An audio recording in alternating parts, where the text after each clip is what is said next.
Greetings, everybody. This is Dr. Abdullah, another proud and honored contributor to the Black Congregational Channel. Today, I want to do something a little different, and I know that it's not my typical broadcast where I'm talking purely about education, but it's something education-based, education-related. I want to talk about the truth behind the Divine Nine fraternities and sororities. Let's have a truthful conversation. Let's roll that first clip.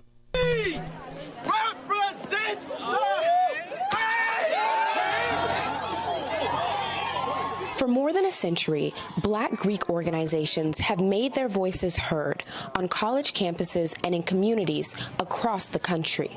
Well, the founders of these organizations, they understood that the pathway forward for us was together through unity. House Democratic Caucus Chair Hakeem Jeffries joined Kappa Alpha Psi fraternity at the age of 18. And it really was the first time in my life that anyone of importance and authority suggested to me that they saw some leadership qualities and attributes within me, and it's a moment that I've never forgotten. Moments like that, shared by many in the Divine Nine, the 9 Black sororities and fraternities that comprise the National Panhellenic Council. Vice President Kamala Harris has been outspoken about the impact her sorority has had on her. And along the way, you find people who help you become your true self. For me, that was my beloved Alpha Kappa Alpha sisters. In an election cycle marked by historic firsts, it's hard to ignore the role these organizations have played. Georgia elected its first Black senator, and America sent a Black woman to the White House, both members of the Divine Nine. When I look at what Alpha Kappa Alpha Sorority Incorporated and other members of the Divine Nine are doing now, we're seeing that they are dedicated to voter education, mobilization, and participation. We're also seeing that even during a pandemic, the service never stops. Groundbreakers and trailblazers have always, in so many different ways, been connected to the Black fraternity and sorority organizations, including the great Shirley Chisholm, who was a proud member of the Delta Sigma Theta sorority. I have always been a catalyst for change. The founders of these organizations, while they perhaps could never have envisioned that one day we would ascend to the highest levels of power and authority in the land, including within the Congress and now the White House, but I certainly know they dreamed it and believed that they were laying a foundation for great things to occur. But because of my HBCU and Divine Nine family, I know I'm never the only person who looks like me or has had my life experiences. Even today, we are 113 years after our founding. That is a strong legacy, and we're still able to see the ways in which the United States does not treat all of its citizens equally. Have they gotten better? Definitely. They have definitely improved from where they were 113 years ago. But can they be improved? Also, yes.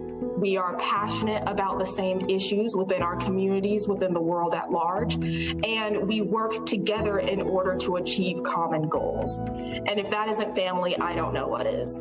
A family that will remain rooted behind members as they embark on their barrier-breaking journeys. This one is, for me, it's not going to be a doozy. For others, it may be. It may be for some of those of the faint of heart. But as you can see, I am a member of Alpha Phi Alpha Fraternity Incorporated. And I have been a member since spring 1991, 3/13/91. I was number 5 on a line of 5. And I think that now is the best time to have this conversation because of Zora Sanders' most recent renouncing of Delta Sigma Theta Sorority Incorporated at Howard University. That is their Alpha chapter. And I have my critique of our beloved organizations. Zora Sanders, hers was more of a religious thing, and I respect that. That's her thing. I do believe she should have did more research prior to coming in, but if the things she did not know, she just did not know. But I'll also say that if you're going to renounce your organization, do it in private. You joined in private, renounce it in private. I also like to say that for me, being a member of one of the Divine Nine, actually the first to be founded in Alpha Phi Alpha Fraternity Incorporated, I got to be honest, we are a mere shadow of what we were initially started off to be. I pledged in, like I said, 1991, Ferris State University. I pledged there, and I was brought in by some great men, got them lined up, the 7 Men of Gold, they brought me in. To me, they were older guys. I was 17 years old when I started my process, and I crossed when I was 18. I was a young man. But prior to that, I actually met a young man who was on a summer break. We worked together, and he was so impressive to me, by name of Brother Foreman. He was so impressive to me that he made me want to be an alpha. And what was so impressive was his dedication to the Black community, even as a young man and even as a teenager. Anybody knows me will tell you that the person you see today is who I've always been. I've always been conscious of our Black community and what it needed and what we should do more for. And he was just that way from the very beginning. And he talked to me all summer. When I got done with that summer, I told him, I'm going to be a member of your fraternity. I'm going to be an alpha. And I sought out alpha, and I was chosen, and I pledged, and I became a member. I've been a dedicated member since day one. I've had high positions in the fraternity on a state level, and I've always loved it. I've been in everything from the social to the business. And I can say that on a local level, I've always done good things. I was always assisted by good brothers. I assisted good brothers. We tried to make a difference. My gift was always writing and history, so I always talked about it. I always was on panels and panel discussions, wrote newsletters, protesting, all those great things. But as you get older, you start to recognize the flaws in things that you hold dear. Sometimes it's family, sometimes it's friends. And in this particular instance, even though I've met some of the best people, I've got some of the best friends. My closest friends are members of my fraternity. You got to understand, I've been in this thing, literally connected to it since I was 17 years old. I have spoken. I am responsible for a lot of young men becoming members of the fraternity. My mentee, he's like a son, a nephew, a brother. He's everything to me. He became a member of Alpha because of my influence. Even though I've influenced other young men, they became members of other fraternities. And that's okay, because in my mind, they were still going to go out there and do work for the community. But as I step back from the landscape of being a member of my fraternity and seeing what the other fraternity sororities are doing, I need to be very honest and truthful. There is no institution building being done by our organizations.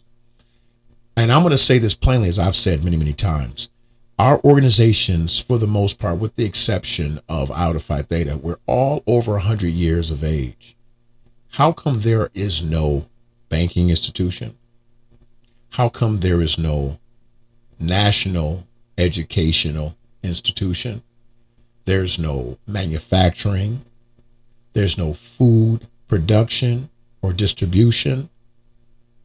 There are no medical centers that are started and run by organizations. As a matter of fact, if I'm going to go deep into it, our organizations have become nothing but Democrat shill organizations. I only know of one brother in my fraternity that I know personally who is a Republican, and the majority are Democrats. I don't even know personally any independents. I'm a registered independent. I don't even know any registered independents that I know of personally that have declared themselves as a registered independent and are proud to say that. Everyone I know is a Democrat.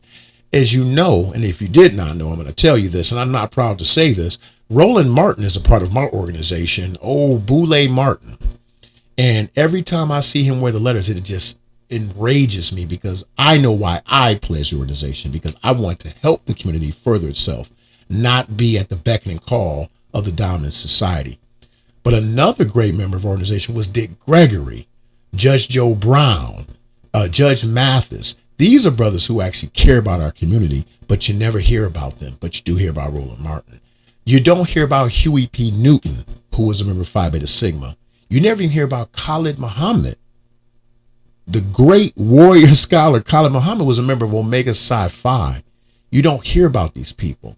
I can't even give you a revolutionary brother out of Kappa Alpha Psi. Not saying that they don't exist. What I'm saying is I don't know of them, but you know about Hakeem Jeffries. He's a member of Kappa Alpha Psi.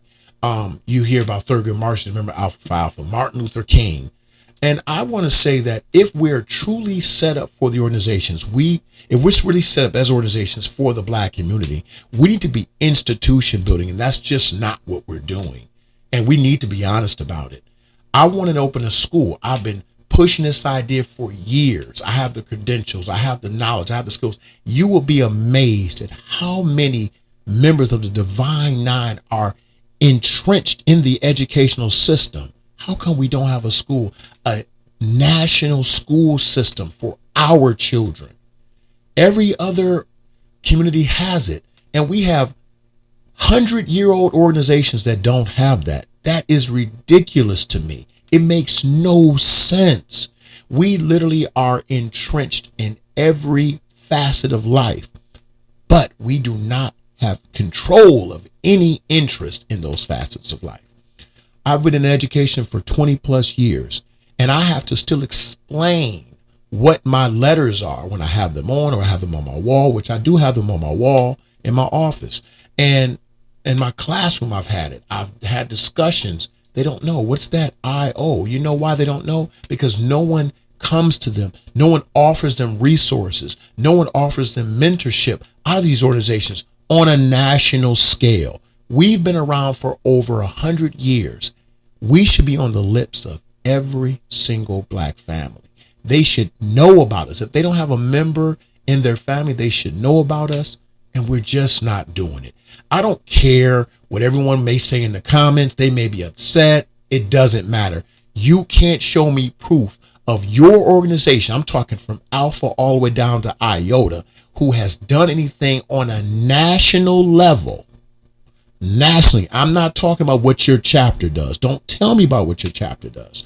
Don't tell me about what your state does, because I'm talking about nationally. What have we done? You can't tell me anything, but we do get behind a Kamala Harris because she's an AKA, and that's how she snuck in under the Black vote. Oh, she must be Black. She went to Howard. She's an AKA. We accept all genders now and all races. So that has nothing to do with the price of tea in China. Let's keep it honest. If you want to be honest, you know that if you say that you are Republican, you're an independent, even right now, if you were to say as a member of your organization that you do not support Joe Biden and that you might just vote for the couch this year, you and I both know that you will get backlash from your organization. You'll get backlash from your chapter. You might even get backlash from your chapter brothers and your line brothers. I know I'm engaged in talks and group chats with my members now. There's only 2 of us that even have these conversations. Everyone else just shines and shucks us off. So I'm going to be truthful about it. Right now, we're not doing what needs to be done. You can tell yourself that you're doing great work because you do a mentorship program, or maybe you go in and do a canned food drive. But let's be real. We're doing one and dones. We'll go do a walk, then we're on to the next thing. We do drop off some clothes, some canned goods, and we're off to the next thing. The only organization which I can honestly say, there are 2 organizations that I can honestly say on a national level, and it's not even mine, I'm going to give them their credit and their kudos, is Zeta Phi Beta and Phi Beta Sigma. They have a national mentorship program that if you go to damn near any state, you'll find members of their mentorship groups. I got to give them credit for that. And it's not just because of the fact that my mother's a member of Zeta Phi Beta, my wife is a member of Zeta Phi Beta, my daughter was raised up in their mentorship group. But guess what? Alpha Phi Alpha does not have a national mentorship group. They don't. Most of them don't. And if they do, you don't hear about them. And that's the problem. We need to be raising our children to know that excellence is in their DNA, but we do not. If you disagree with what I'm saying, that's okay. Put it in the comments. Show me where you are nationally making a difference. You can't, and you won't. You'll tell me the initiatives, but where? I don't see it. It's a victory without a victory, as Brother Malcolm used to say. What do you think? Do you think I'm going overboard? You think I'm saying too much or too little? I don't think so. But I am a life member of Alpha Phi Fraternity Incorporated, and I'm proud of my organization for what it gave me, for what I've given it. But I know we can do so much better. And if I'm saying it about my own, I can say it about yours. This is Dr. Abdullah.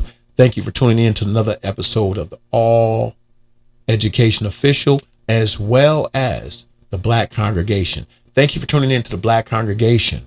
I appreciate you. You are my brothers and sisters, but I got to give the truth. Peace.